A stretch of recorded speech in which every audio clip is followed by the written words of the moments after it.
Jake, after going an incredible 13-2 on show last week, we, if my records are correct, are sitting now at 5-5 entering our last day of the week. So the pressure is on you to have delivered us a good slate. Like we tell people, I give you all the power on this. You know, and this is always we agree on these things, right? Because I come up, and the model does, right? I built the model, but I come up with that, I send that out, and then you guys pick what you like of that. So I'm never forcing y'all to talk about something y'all don't like. So, I mean, it's kind of the pressure's on you, buddy. Yeah. Hoping I can come through here. I was hoping Jared could carry me after a couple of bad days, but he's let me down a little bit. He did okay. No, he's done well. I was just hoping he could carry me. Could carry more. Yeah. Went 2-1 yesterday on those picks. The under in New York. Really, is that one that fifth inning? I think it was top of the fifth, maybe. Bottom of the fifth. I don't know. It was one of those innings there that just Merrill Kelly, very un-Merrill Kelly-like, just got shellacked in that inning. They just could, crushing him around, cost us that under. But we got the Twins -1, and we got the under in the Rays Orioles. And of course, a fun note: the play of the day here on Thursday was the Rockies, who got rained out. So and I kind of saw that coming, right? And part of what I always tell people is you don't have to know everything. Sometimes you just got to find smart people and listen to them, right? So I don't know the weather stuff, but I found a couple smart people that I listened to on the weather. And so based off of them being smart, they were kind of like, I don't think we're going to play. And so I sent out an updated play of the day, which is actually Rays +1.5. I kind of chickened out a little bit. I should have done the money line. Chickened out, went with the run line. I went with the run line thinking exactly what Cousin Jared and I talked about, which is exactly how it played out. Low scoring, tight, playoff atmosphere, one-run game. And I thought, I like the money line, but also the run line seems like not a sure thing, obviously, but like I just like your chances of a one-run game if it played out just like we thought. And so at least got the replacement play of the day, since the play of the day got weathered out, rained out, just rough conditions in Denver here on Thursday night from the sounds of it. Yeah. It was set up to be a fun one in Denver. The wind was going to be blowing and temperatures colder. I think the model projected under 9 in Coors, which almost never happens. So I was really curious to see. It was going to be a battle between the books and the model. The books still had it up 10.5. So we'll see if we get some cooler weather here in Denver, and if the model's kind of going lower and how that plays out. It'll be interesting to see here in September those games in Denver. Yeah, it's always fun to always find a way to catch a few unders there late in the year. In early April's the same way, right? Where sometimes you just get some cool days, and people are just 11 runs, 12 runs, and you get some like 4-1 games. Yeah. The 3 games you have picked out here today, they're on slate. We're going to start off with the Rays and the Orioles. Again, we talked about this with Cousin Jared. Jake, obviously, curious on your take on this series, a big one for playoff implications. Rays getting game 1, now move 1 game behind the Orioles. The difference between this game and Thursday's game, in my mind, is the starting pitching. Another good starter for the Rays, just like Savali was a very solid starter, just like Bradish was a solid starter, even though I think the bullpen carried a little bit more of the load on Thursday than starting pitchers, but that's sometimes how it works. Sometimes you got to pick up a teammate, right? A little bit worse of a starting pitcher with Jack Flaherty, a guy who has been just a conundrum this year. It seems like he's been terrible, then he was good, then he was terrible, and I don't know at this point. What I do know, 137 innings on the year, not a small sample size, 4.98 ERA, 4.40 FIP, 4.43 xFIP. So on average, we're talking about a pretty average pitcher, which is why he gets that 101 grade. The relievers, again, for the Rays are better, mainly because of Bautista, just and how he changes the back end of that bullpen for the Orioles. Again, the top guys for the Orioles get a 96, so the top 3 closer to the Rays, but the Rays bullpen still solid. Model says the Rays are 56% to win this.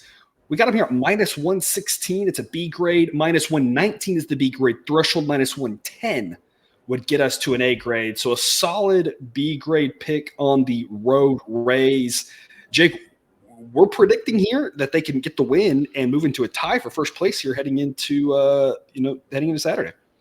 Yeah, I think it's big, and I think the rotation here is what helps. That difference between the starters there is big. Flaherty is just not somebody you can trust. I think the Orioles were taking a flyer when they traded for him. It was a smart move. Yeah, I don't blame him. I don't think it's quite worked out. The Rays offense is better than the Orioles offense you have on screen, and then I just think it's really just the difference between the starters. I think the Rays will go and tie it up and make this race a little interesting.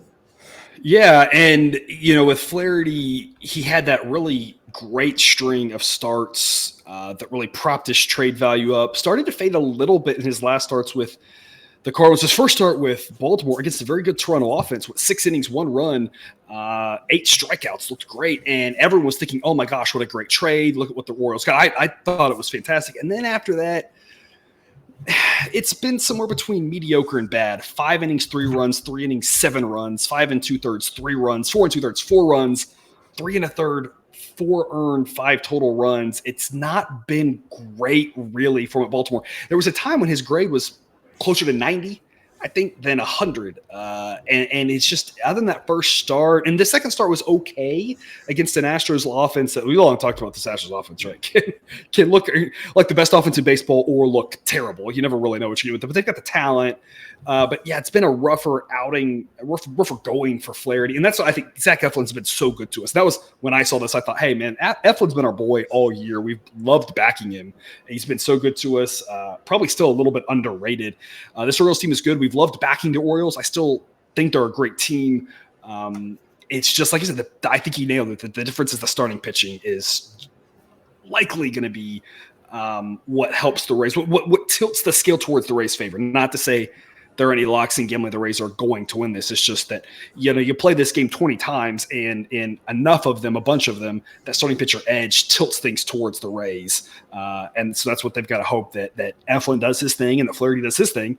And that sets the Rays up for a win in this one. Jake, I'm curious, we talked about here the starting pitchers. How do you feel about full game versus first 5 in this one? The first 5 market, we don't have it out yet, so we can't talk about a price, but just in general, what are your thoughts there, knowing how much we like Eflin and how concerned we are about Flaherty?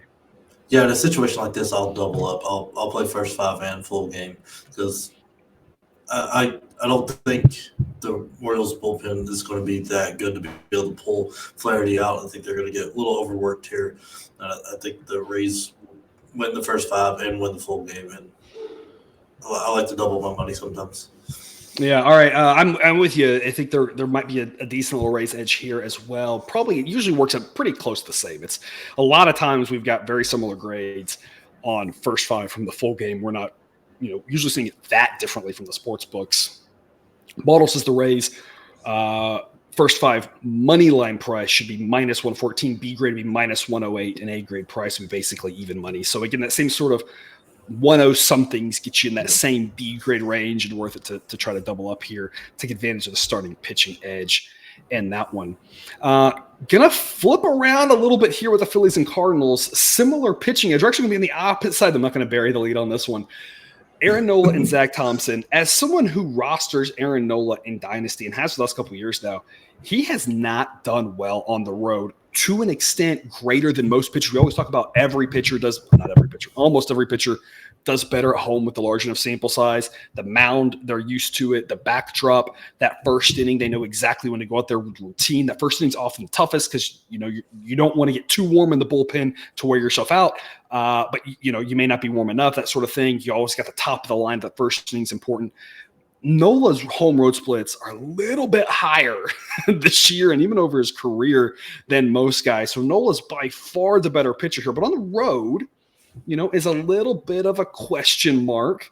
Otherwise, though, these two teams, not drastically different with regards to the talent, drastically different with where their seasons have gone. The Phillies have been playing really well. The Cardinals have been just a disaster all season. Part of it's been the bullpen. So I think you have the same question here about how you want to handle first 5 full game and that sort of thing. The Cardinals definitely have some questions there with the relievers. The Cardinals' top 3 relievers, though, at least grade out at a 103. So if the Cardinals have a lead into, after 6, at least the guys they're throwing out there at the back end are league average relative to everybody else's top 3. So at least it's not terrible in the back end. The biggest issue with the Cardinals is they traded a few guys and they don't have any depth. So if things start going bad for the Cardinals, it's going to go bad in a hurry, is what the difference between that 110 and 103 tells you. Offensively, the Cardinals still have weapons, probably not as good as the Phillies offense, and especially some of these guys in the Phillies have been hitting the ball really well lately. I saw a graphic today about Trey Turner. If he'd been playing all season like he played these last 4 weeks, he'd have like 90-something home runs and like 200 runs. It was just crazy stats. So the Phillies, of course, again, not trying to say they're not a good team, but on the road, Zach Thompson, I think he's even better than that 4.06 ERA, 51 innings. Underlying metrics suggest it should be more in the mid-threes. I think he's not getting enough respect here. I think Aaron Nola is getting a little bit too much respect. I love the guy. I think he's a great pitcher. On the road, I'm not sure I trust him to lay big minus odds, though. Cardinals plus 127 offers a solid B grade. Price model says it should be plus 118. A grade would be plus 136. So not quite to that A grade, but solid B grade value here again on the Cardinals. Jake, why did the Cardinals show up on your radar for Friday? I like the big one, the plus sign there with Nola on the road. I think I tend to play into that home road split. He's not very good, he's not quite himself on the road. Yeah. He's still a good pitcher. And I just think with the NL started being over, Phillies are pretty well locked into the wild card. Might relax a little bit and let the Cardinals still one or two that are still playing. You still got like Thompson, I think, is a very good pitcher. I think he's been a little bit unlucky this year, so I think you take a little bit of advantage here and maybe and get a little more than double our money on this one. Over his career, Aaron Nola's home ERA 3.21, road ERA 4.27, and like I said, every pitcher for the most part, you will see that sort of split. That's just really extreme, and it hasn't gotten any better this season. Home 344, road 566. Now, I'm not sure that 566 is indicative of his true road talent level, right? We don't want to make too much of some of these splits and small sample sizes, but it's been tough for him on the road. Something about he really likes pitching at home. Again, every pitcher kind of does, so I don't want to make this into too big of a deal, but there's a little bit extra there with Nola on the road. And again, this Cardinals team still not bad. Still got a lot of guys, playing for jobs next year, right? And we always talk about when you get to September, sometimes there's some value in some of these bad teams because people look at who's out of it and they just think, oh, well, they're not going to play hard. And sometimes these bad teams, they got guys playing for jobs still go out there and play. And I think I retweeted a post about this here recently, re-exed it. I don't think that's right either. Where somebody kind of talked through the argument. We're not trying to say in the analytics community that the mental aspect and the effort doesn't exist. It's simply that we don't know what it is. We don't know for every player. We don't know for every team. And we have to acknowledge we can't quantify that.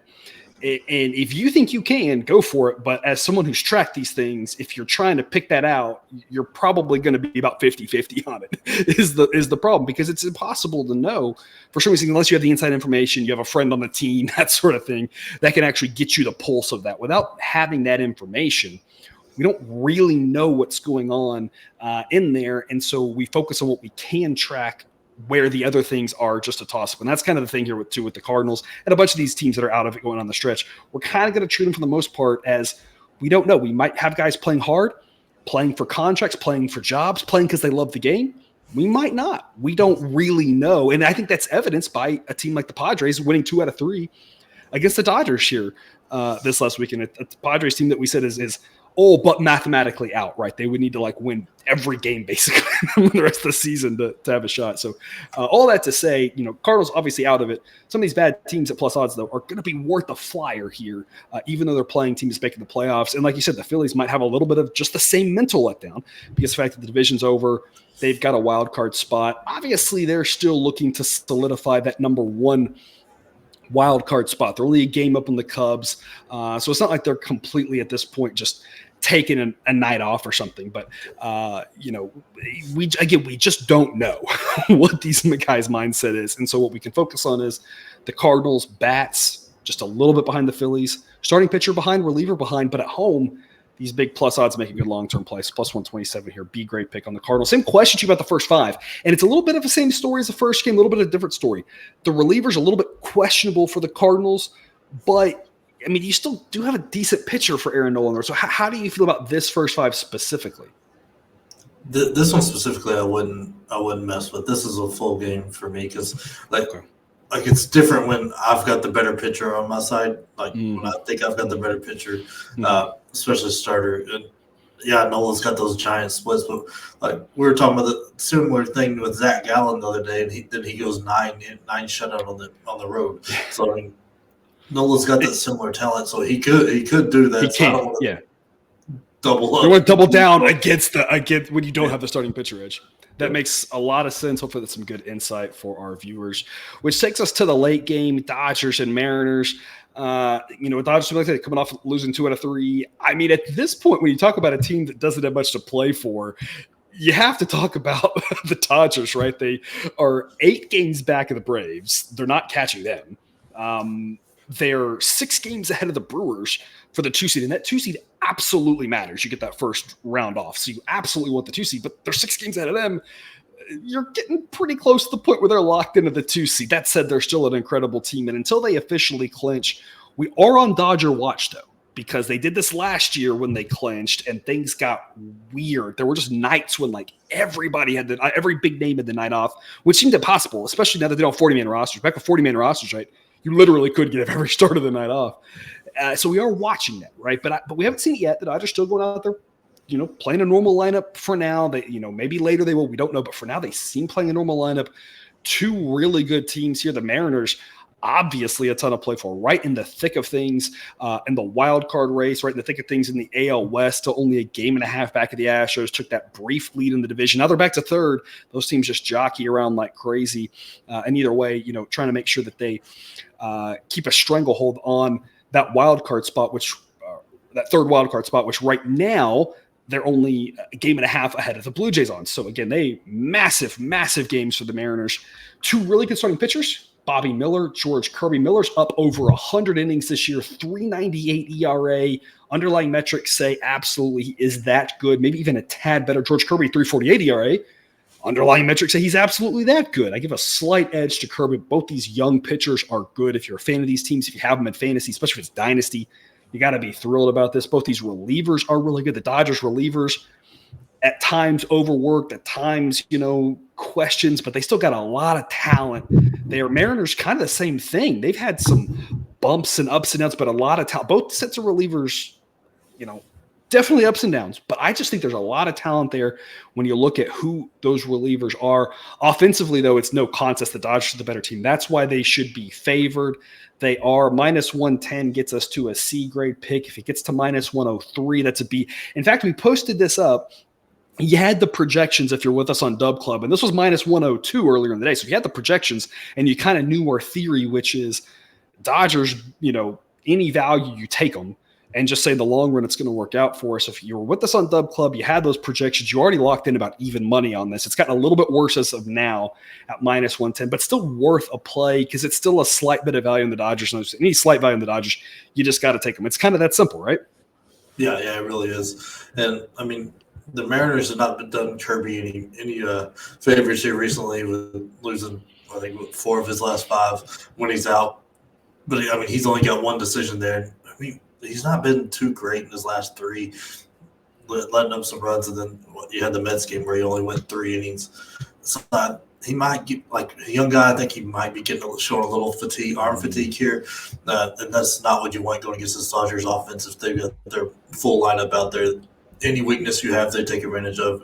I think we see something like that where there's 1 inning where the Dodgers just put it on them and then go up 2-3 runs, and that's where the total ends up at. And Bobby Miller at this point is now up to 115 innings. He threw in the minors last year about this many. So he's about what he's done last year. So he's, probably okay. I think at this point, if you're the Dodgers, you are thinking about limiting those innings because you don't want him to be fatigued come playoff time. You're absolutely right about George Kirby. He's at 165 innings this year. Last year he threw 130. And this is where we tend to talk about pitchers. We tend to only want them to get 30, 40-ish more innings in the year before because of that fatigue factor. And so I think you might be onto something there. Not that Kirby can't go out and have a great start. He's an incredible talent, but you do have to be a little bit concerned. We view the world in probabilities, and the probability that this extra 35 now and counting innings might be wearing him down a little bit, might lose a little bit of that effectiveness, especially as he continues to crawl what looks like towards 200 if they make the playoffs. They're hoping he gets to 200 and makes the playoffs. Big jump there. So that could be a difference there. This Dodgers offense is just so good. And my question to you, and I want to put you on the spot here, but I mean, we did take the Dodgers last time you're on. We said, hey, if there's any value in the Dodgers, and that kind of blew up in our faces. Yeah. My thought on, hey, again, we always say we're not predicting any individual game. We're talking about the long run. It's that sort of thing. That's kind of my perspective. I don't know if you have any response to that, because I want to make sure, there might be a viewer out there saying, hey, you said this 2 days ago and they got Blake Snell. Of course, I also don't understand Blake Snell whatsoever. That's a whole other issue. I don't know if you have any response to the viewer who might be saying that to their screen right now. No, I just think that was bad luck. Everything went wrong that could go wrong. When a team is as good as the Dodgers, you have those games every once in a while, but you don't see them back to back or like 2 of 3. You see that happens once, and then they do 4, 5, 6 good games in a row, and then another one. There's a reason they're not like 120 and whatever right now. They're going to have those games. They're beatable, yeah. But they're going to have those games. It's just they're not happening that often or closer together. Yeah, I think that's a good point, right? They're not happening that often, and that's why we try to find those top teams, the Braves, the Dodgers. The AL, I feel like, has been such a mess. It's hard to say. There was a while for the Rangers, but they've been so mediocre. I don't know if that's – it's really just like the Dodgers and Braves this year. If you can find any value you want to, it's not going to always happen. But in the long run, it plays out, even though it might not play in any individual game. It didn't last time. We're going to hope it plays out for us. Another tough matchup. This Padres team – talked about still has talent, and this Mariners team has talent too. So it's not like they're going up against the Pirates here or whatever. It's a tough battle, but we got a decent price here for the better offense, just as good of a pitcher, just as close of a pitcher, and similar relievers. Talking about good offense, taking the nights off. Jake, I don't know if you have any insight to the Braves. Braves just clinched on Wednesday. They had Thursday off. I don't know if do you have your crystal ball with us to tell us, are the Braves going to have a full lineup on Friday? Are they going to rest? Usually you rest the day after, but now they have an off day, so they're going to go with the full lineup. What's your Magic 8 Ball say about the Braves? I think they're going for it. They are closing in on just historical greatness, and I think they're going to go for it, especially with Olsen, who just tied Andrew Jones for the team record in home runs. So they're going to give him every opportunity to do that. You got Acuna that's looking at like a 40-70 season if he keeps going, which is just unreal. So I think there's too many things like that for them to rest. I think once they start clearing some of those milestones, that's when guys will start taking days off. Okay. All right. So we'll see about that. Yeah, it's just something to keep an eye on there as teams start clinching and have the next day they play. The Braves, fortunate for them, if they're going for these milestones, having the day off, they get to play a full roster if they want a full lineup, if they want to on Friday. But it will be keeping an eye on that, talking about that when applicable. Of course, they're still looking to clinch the home field, which they will do eventually. It's just a matter of time. But you're right, between Olsen and Freeman and Acuna and Betts, it just feels like those 4 guys, if you add their numbers up, those 4 players alone are probably better than like half of like the teams in baseball. I don't know if that's right or it's just that's what it feels like, because I swear every time I watch those 2 teams, we get to the top of the lineup and it's like, yep, those 2 guys, someone's getting a walk or a single and someone's getting a double or a homer. It's just like automatic. It feels like it's so those 4 guys are just incredible. It really is. I mean, I don't think Freeman gets enough respect for how consistent he's been through his career batting the way he is. Just the numbers that Acuna is putting up right now with the still the bases and everything is just wild. Mm-hmm. All right, that'll take us to our pitcher prop of the day, talking about pitchers and fading down the stretch, right? A guy we've long talked about, Christian Javier. I love this guy, of course, and he holds a special place in my heart for personal reasons if you were with us last summer. But, you can see at the start of the season he was pitching really well. He had luck on his side. I don't really think he was pitching great. And we talked about it relatively early. There's a couple shows where I say, hey, the underlying metrics are concerning for him, and that's what's gotten him. His ERA has skyrocketed. He's been hit around a lot, not getting that same luck. He's a guy who I think all those innings last year took a toll on him for this year. The World Baseball Classic took a toll on him.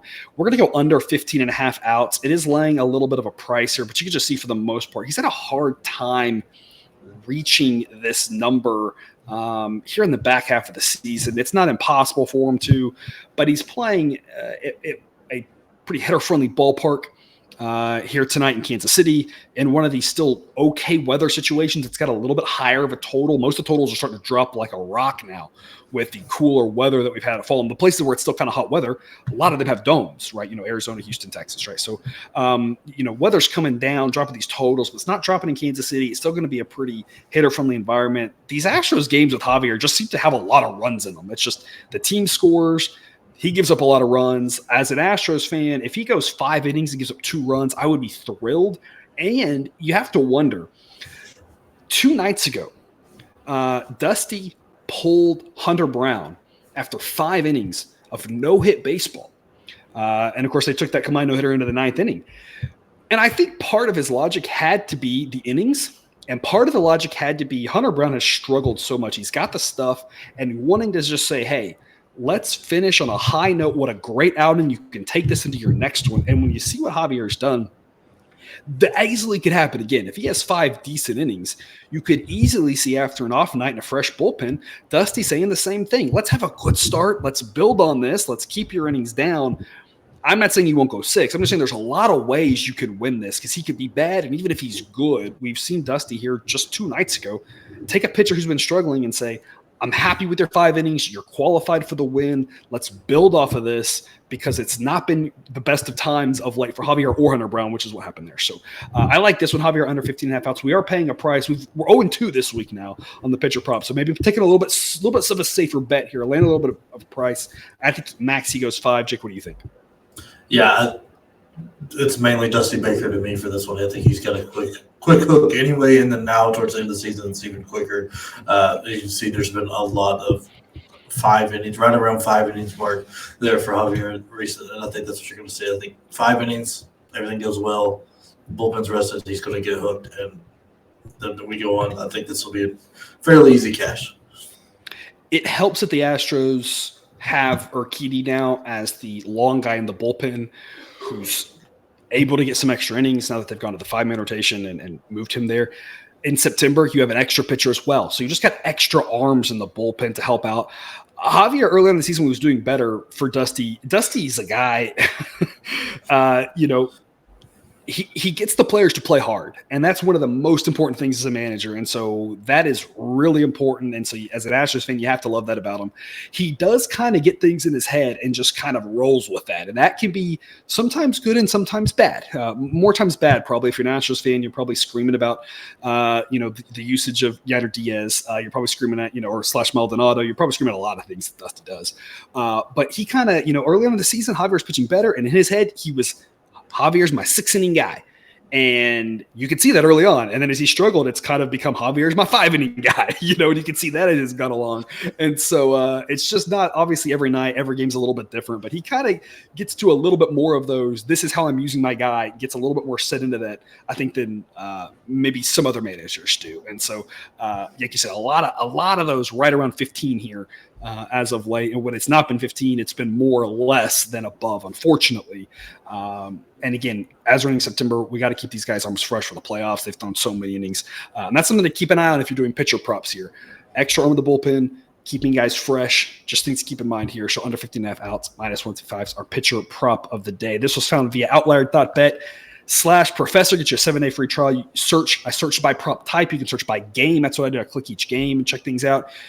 You can search by sport. You got NFL, college football, WNBA, baseball props, all sorts of goodies over there. Outlier.bet /professor. You get that free 7-day trial. Check them out. All sorts of good sets. I've only got the tip of the iceberg here, showing people what we can do with that. Hopefully we can finish up the week with a winning pitcher prop. Jake, that is our show. Any parting words to head into the weekend for people? Yeah, make sure you go check out the football videos. I mean, college last week, you and Jared just absolutely killed it. That was unreal. That was a lot of fun because I just saw my bank account just go up and up and up. And then, we already hit the first NFL. Already got the first one, yeah. Over. So, make sure after you check out this video, go check out those. Sometimes get ready for the weekend. Yeah, and props to you for that NFL pick, that over. Very well done, sir. Our hypothesis was short week. Advantage. Whoever amplifies the advantage. And that's exactly what happened. The offense had the advantage to just amplify. That game could have had even more points if you didn't have the fumble going into the end zone before the half. There were just points galore and the offense galore, and exactly as you saw it coming. So great job. Are you getting us off started on the winning note for the NFL slate? We've got a pick on the college slate for Friday and then a ton of stuff for Saturday, Sunday. So absolutely check those videos out as well. But otherwise, thanks for watching this episode of Picks with the Professor. Make sure you subscribe so you can get all the sports content that we talk about, that we cover, that we give you here, dropped right into your feed. Again, we'll be back next week with more content, baseball, college football, and pro football. But until we see you again, have a good weekend. Best of luck. And remember, you can eat your betting money, but please don't bet your eating money.